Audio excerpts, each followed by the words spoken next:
They say betrayal never comes from your enemies. I used to think that was just a clever quote, something people said to sound deep. But now, sitting here alone in this quiet house, I understand it. Betrayal is the sudden snap of a thread you didn't know was fraying. It's the silence in a room that once held laughter. It's the sound of a washing machine and a voice you weren't meant to hear. It started on a Tuesday. Tuesdays were always ordinary in our house. The kind of day that just floated by. Nothing memorable, nothing to mark it on a calendar. I was supposed to be working late, but my meeting got canceled last minute. I thought I'd surprise her. Pick up her favorite iced tea, come home early, maybe cook dinner together. We hadn't done that in a while. Things had felt distant. I chalked it up to stress. Life was busy. Everyone goes through phases, right? I parked outside and noticed her car was in the driveway. Odd. She usually parked in the garage. I didn't think much of it. Maybe she was unloading something heavy. But the moment I stepped inside, something felt off. The hallway smelled like her perfume. Sweet, musky with a hint of rose. But it was too strong, like she'd just sprayed it. Fresh. Covering something. Clarox, I called out. No answer. Then I heard it. A rhythmic thumping from the back of the house. The laundry room. It was loud, metallic. I followed the sound down the hallway, calling her name again. Still no response. Just as I reached for the doorknob to the laundry room, she appeared in front of me suddenly, like she'd been waiting to intercept me. "Oh, you're home early," she said, eyes wide, voice a little too high-pitched. "Yeah, the meeting got canceled. I thought I'd surprise you." She smiled, but it didn't reach her eyes. "That's sweet, but the washer's acting up again, making that crazy noise. I was just trying to fix it.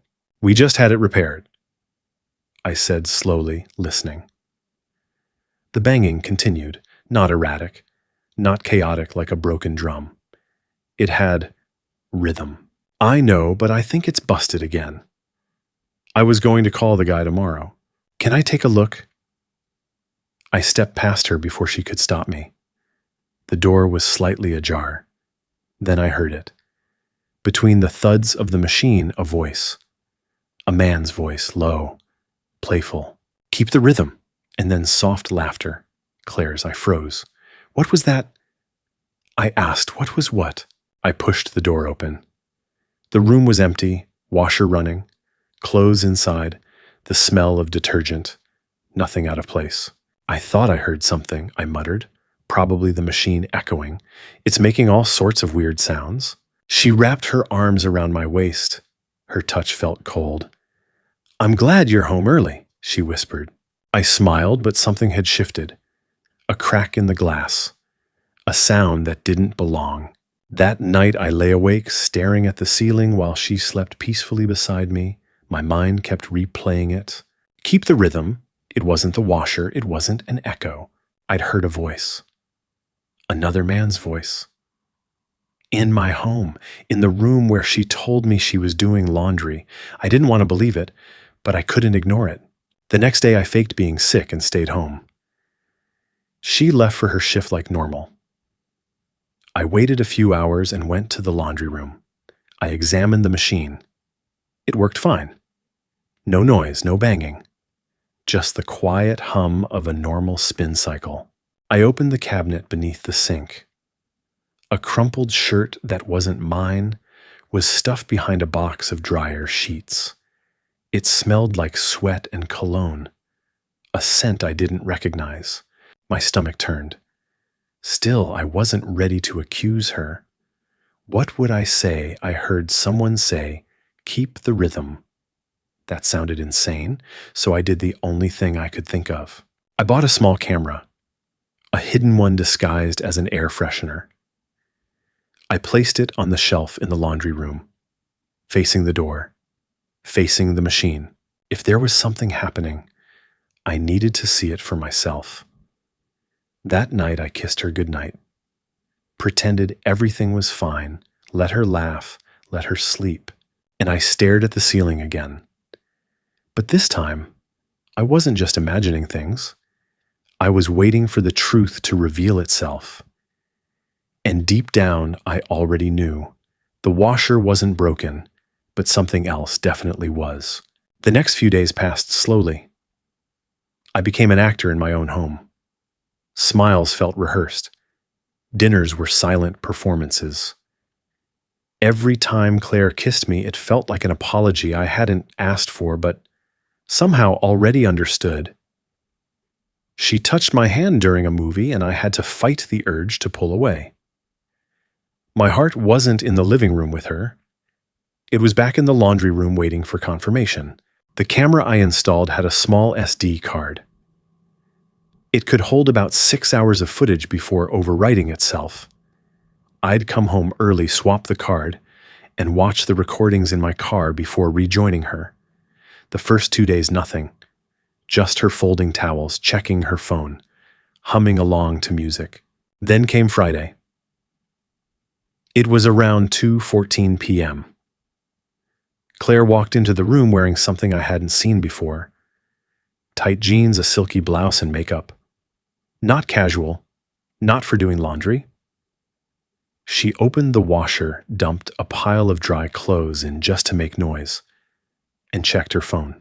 3 minutes later, he entered, tall, tan, confident. I didn't recognize him, but my gut did. He moved like someone who thought he belonged there. Claire smiled like a teenager. She ran to him, arms around his neck, and then there it was. "Keep the rhythm," he whispered again, pulling her closer.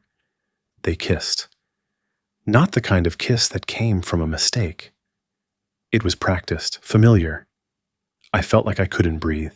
My hands clenched around the steering wheel as I watched. Rage boiled in my chest, but I didn't cry. I didn't scream. I didn't even flinch. I just watched. They laughed. They drank wine from one of my glasses. She lit a candle. A damn candle. He stayed for 20 minutes. When he left, she fixed her hair, wiped the lipstick from her mouth, and pulled out a fresh load of laundry like it had all just been routine. I was shaking. I drove to a parking lot and sat in silence for an hour. The betrayal wasn't just in the act, it was in the ease, the comfort. The fact that this wasn't the first time. It was rehearsed, practiced, polished like a favorite song. That night, I didn't say anything. I kissed her on the cheek, whispered goodnight, and stared at the ceiling again, not wondering if she'd betray me, but how long she had, and how much of my life was already a lie. The camera stayed, and so did I. Because this wasn't over, it had just begun. I started timing her. That's how far gone I was. Every movement, every trip to the store, every phone call, logged, cross-checked, and measured against what I saw on the footage. I knew her schedule better than she did, not out of obsession, out of survival. When the walls of your world start to crack, you count every nail still holding it up. The man her lover kept coming. Thursdays, Fridays, once even on a Monday afternoon. He was always punctual, always out before I got home, and always wearing that smug smile when I saw him once by chance at the gas station, not knowing yet who he really was. That was the day I decided to stop just watching. I followed him. He drove a black Mercedes. Clean, new. I tailed him to a fitness studio downtown. One of those boutique places with exposed brick, oversized mirrors, and scented towels. He walked in like he owned it. Turns out he did.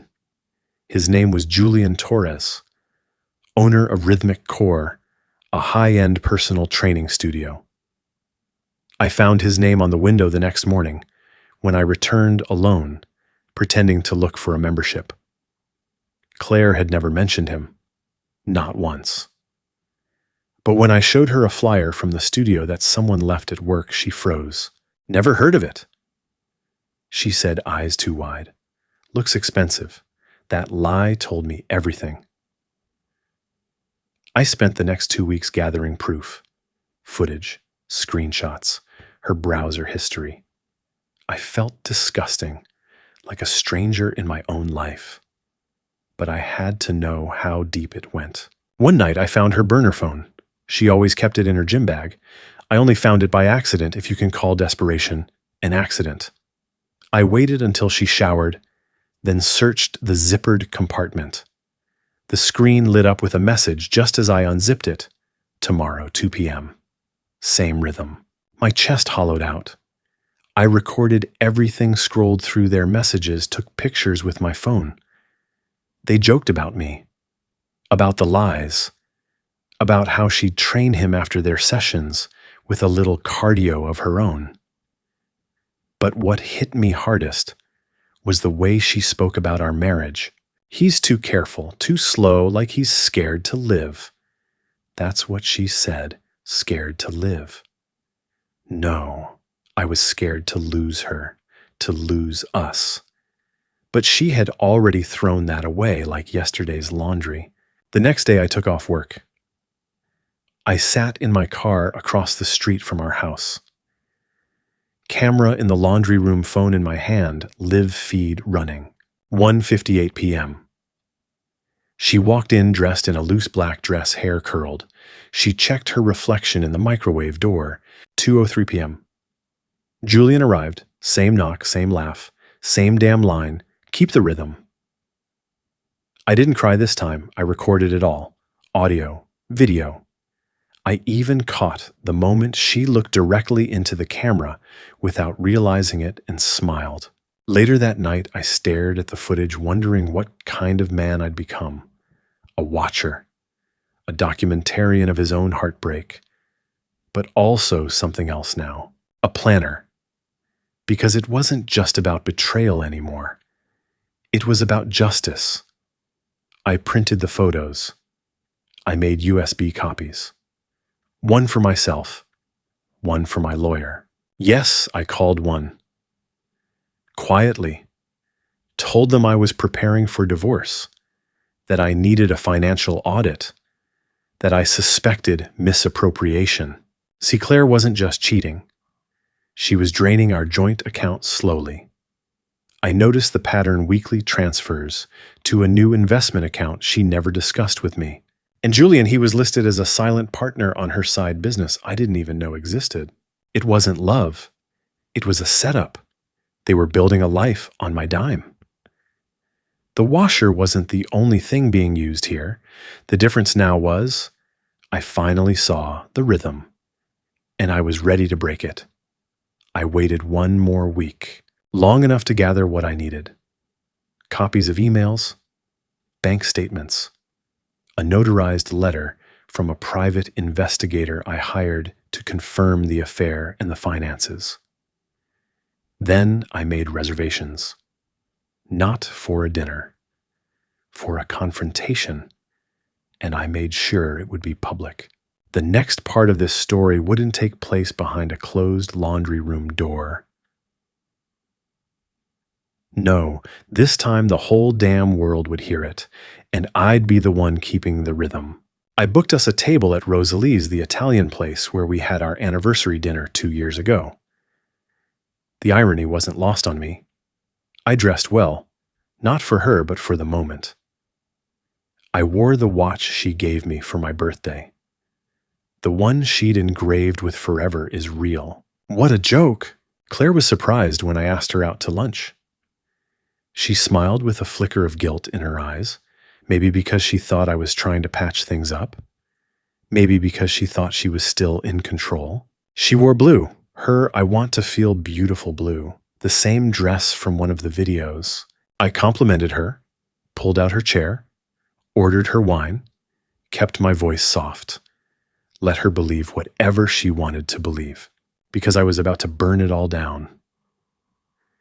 When the appetizers arrived, I slid the envelope across the table. She blinked. What's this? Open it. Her hands trembled. She recognized the handwriting. It was hers, from a note she'd written to Julian. I'd printed it and placed it on top of a stack of documents, text messages, screenshots, bank statements, and the damning stills from the camera footage. Claire didn't say anything. Her lips parted, but no words came out. Just a faint guttural sound like wind caught in a pipe. I waited. Is this some kind of don't? I cut in quietly. Don't insult me by pretending. She looked around the restaurant, cheeks flushed. She wasn't ashamed. She was calculating. That's what hit me most. Even in that moment, she wasn't sorry. She was thinking of how to spin it. I was going to tell you, she said eventually, when I asked. After you emptied the last of the account, after you changed the name on the deed that got her. Her eyes widened. She knew I knew everything now. I trusted you, I said, keeping my tone low but firm. Not just with love, with my future, with everything I've built. And you gambled it away on a man who uses gym slogans as dirty talk. She looked down. No tears. Just silence. I handed her a small flash drive. That's for Julian. He might want to know his business partner was recorded. In multiple angles. She didn't touch it. I'm filing Monday. The papers are ready. You'll receive them by noon. Now the color drained from her face. Wait, can we talk about this at home? We are talking. Here, now. She shook her head. You're humiliating me. No, Claire, you humiliated yourself. I'm just giving it a proper setting. I stood up. People were starting to look. I didn't care. I left the envelope and the flash drive, paid the bill, and walked out. She didn't follow. That night, I changed all the locks, froze the accounts, alerted the bank, and removed her from the title. She'd tried to sneak in some last-minute moves, but I'd already outpaced her. I slept alone. And for the first time in months, I didn't stare at the ceiling. I slept. Monday came. The papers were delivered. No more secrets. No more pretending. But the story didn't end there. Julian showed up at my door the next day. He looked nervous, out of place. No Mercedes. Just him standing on my porch in street clothes and fake humility. What do you want? I asked through the screen. I didn't know it would go that far, he said. She told me you two were separating, that you were emotionally checked out. Right. And you decided to help her check out my finances too. He swallowed hard. She used both of us. I laughed. That's what you're going with. I didn't know about the money. I held up a finger. I don't care. He paused. Look, I walked away from the business. I'm out. You won't hear from me again. Good. Because if I do, the next knock on your door won't be mine, it'll be the DA's. I shut the door. It's strange how quiet life becomes after the noise of betrayal fades. No more humming washer, no more fake perfume, just silence. And slowly, peace. I got a call from Claire's sister 2 weeks later. She asked what happened. I told her the truth, all of it. She didn't sound surprised. She's been like this since college, she said, always needing more, never satisfied. That night I sat on the couch with a cup of tea. No camera, no drama, just me. The washing machine started spinning from the load I'd thrown in earlier. It made a soft, steady sound. But this time no voice followed, just rhythm and peace. They say silence is golden. But after what I'd been through, silence felt like ash, cold, weightless, and impossible to grasp. The first week after Claire left was the hardest, not because I missed her, not because I doubted my decision, but because I was left alone with the debris, the emotional ruins, the memories that clung to the furniture, to the walls, to the photographs we hadn't taken down yet. Her toothbrush was still in the holder, a hair tie on the bathroom counter. Her name still popped up when I typed C into my phone. But I didn't delete her. Not yet. I needed to face it. All of it. I needed to sit with the pain so I wouldn't carry it into whatever came next. I started with the basics, clearing the house. I packed her things methodically, not in anger, but in clarity. One box after another. I didn't listen to music. I didn't turn on the TV. I let the silence surround me. It wasn't peaceful. It was surgical. On the third day, I found the scrapbook from our first year of marriage, tucked in the back of the closet. The front cover was worn from time and touch. Our smiles on the beach, our first apartment, notes she wrote in the margins, best day ever.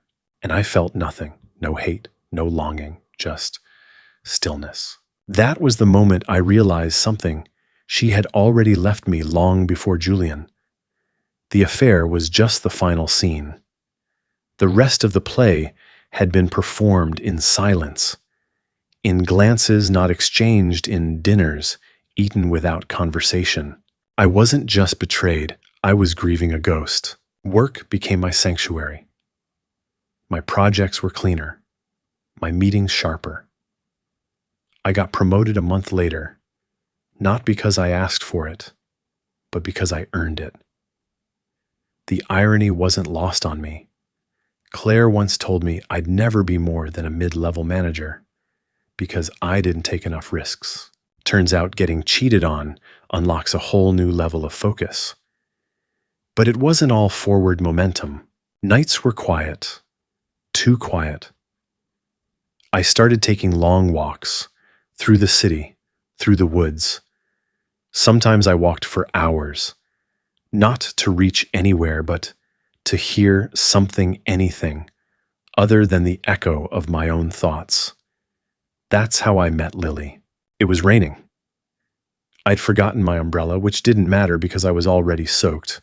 She was standing beneath a rusted metal awning outside a closed coffee shop, clutching a paper bag like it was treasure. Our eyes met for a second. Then she looked away. A moment later, she offered me part of her bagel. "No one should walk in the rain and go hungry," she said. I smiled, took it. We shared the awning for 20 silent minutes before she asked if I lived nearby. I told her yes, that my house was a little too big now, a little too quiet. She didn't ask why, but she nodded like she understood. We met again, then again. Eventually, it became weekly. She didn't pry, didn't push. She just listened. Told me about her garden, her job at the library, the way her cat knocks over coffee mugs on purpose. And I told her about my silence. I never used Claire's name. I didn't need to. Lily never asked for the details. She let me speak when I needed and let me stay quiet when I couldn't. That was healing, not in grand gestures, not in dramatic speeches, but in small moments, in the sound of a new rhythm. One Sunday morning, I stood in my laundry room, the washer humming, the same washer Claire once used as a stage for betrayal. But this time it was different. The room smelled like clean linen, not perfume. The hum was steady, soft, pure. I poured coffee into a mug, sipped, exhaled. There were no ghosts here anymore, just me, and the sound of something whole. The seasons changed. The air now carries a softness I hadn't felt in years, not just because spring arrived, but because my house no longer whispers her name in the silence. The ghosts have been laid to rest, not violently, not through revenge, but through acknowledgement. And the strange thing about pain, it's loud at first, like glass shattering, but the healing, it's almost imperceptible, like sunlight stretching across hardwood floors. Lily and I never called it dating. We never labeled anything. We just kept showing up for coffee, for slow walks, for shared glances and words that didn't need to be spoken. She came over one Sunday with a basket of tomatoes from her garden. I made grilled cheese. We ate on the porch legs, stretched silence between us that wasn't awkward. It was calm, lived in. Then she said it. I don't think people fall in love. I think they fall into awareness. I looked at her, not with urgency, but with realization. And maybe for the first time since everything collapsed, I understood what she meant. Claire emailed me once. It was brief. No subject line. I know you hate me. I understand. I wanted to say I'm sorry, not to win you back, just because I am. I didn't respond, not out of malice, but because there was nothing left to say. Forgiveness isn't always about reconciliation. Sometimes it's about no longer carrying the weight of someone else's choices. She had already taken too much from me. My peace wasn't going to be another offering. One evening, I found the old air freshener camera, still in the box of things I hadn't touched. I held it for a while, not with anger, not even with sadness, just gratitude. Because that device, ridiculous as it was, set everything in motion. It was the silent witness that forced me to stop pretending. It was the beginning of the end and the seed of the beginning. I placed it on a shelf, not hidden, not displayed, just there, a relic of who I was, a reminder of what I survived. Lily and I are planning a short trip. Nothing extravagant, just a weekend upstate. A cabin, a fire, a chance to breathe somewhere new. She offered to do the laundry before we left. I smiled, said I'd take care of it. And as the washer hummed in the background, I realized something. I no longer listened for voices in the spin cycle. I no longer braced myself for betrayal in the rhythm of a machine.